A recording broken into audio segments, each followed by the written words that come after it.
Hello guys, in this video I'm going to show you how to turn on or off Show Wazers option on the Waze application. But first I wanted to tell you that don't forget to subscribe, because at 100,000 subscribers I'm going to show you my whole YouTube revenue statistics and growth strategy, how you can make money online.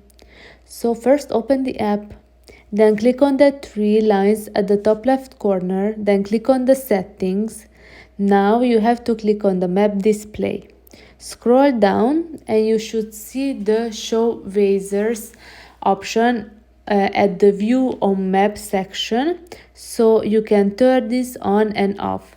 So if you turn this off, you should see at the home page that there are no other Wazers. Wazers means that other people that are who are using the app. And if I go back and turn this on, I should see other Wazers.